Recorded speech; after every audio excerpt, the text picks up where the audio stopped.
ang tahanan na napakaganda. Naging ganibala ka sa lahat ng nananampalataya. Hindi mo gusto, Diyos ng mga Diyos na pinakasakila. Doon sa trono ni Jesucristo, maligaya na loob tayo. Araw-araw kasama natin si Jesucristo. Labing-dalawang pintuan niya, hindi na tayo mapabalisa. Pagkat doon ay wala ng kamatayan kahit kailan. Anak na kami ngayon ni Jesucristo. Siya na lamang ang aming sinasamba. Kaya mangawin kami ngayon ng pagpupuri sa banal na pangalan niya. Pagkat siya ang Diyos ng mga Diyos, magpakailan magpakailan. Doon sa trono ni Jesucristo, maligaya na doon tayo. Araw-araw kasama natin si Jesucristo. Labing-dalawang pintuan niya, hindi na tayo mapabalisa.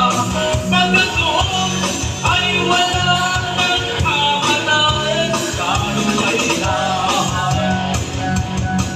Labing-dalawang mamahaling bato ang nakapaligid sa'yo. Itinalaga sa labing-dalawang disipulo ni Jesucristo. Ang lahat ng mga daan ay mga inalisay dito. Kaya kamahalaga ang trono ni Jesucristo. Doon sa trono ni Jesucristo, maligaya na doon tayo. Araw-araw kasama natin si Jesucristo. Labing-dalawang pintuan niya, hindi na tayo mapabalisa. Pagkat doon ay wala ng kamatayan kahit kailan.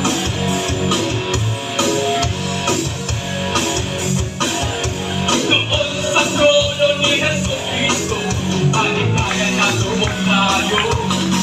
Araw-araw kasama natin si Jesucristo.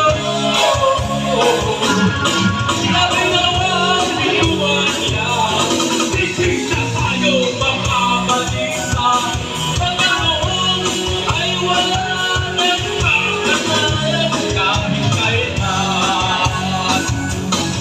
Pagkat doon ay wala ng kamatayan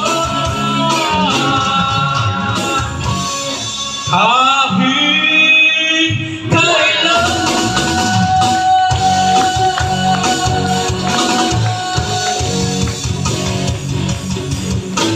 Doon sa trono ni Jesucristo.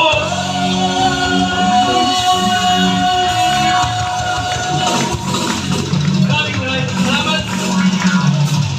Unang-una kay Pagkakalit, pangalawa kay Elder, lalo higit sa lahat sa tunay na gisa, bugtong at buhay ng Diyos ng mga Diyos, Panginoon Kristo, na pinakapangyarihan sa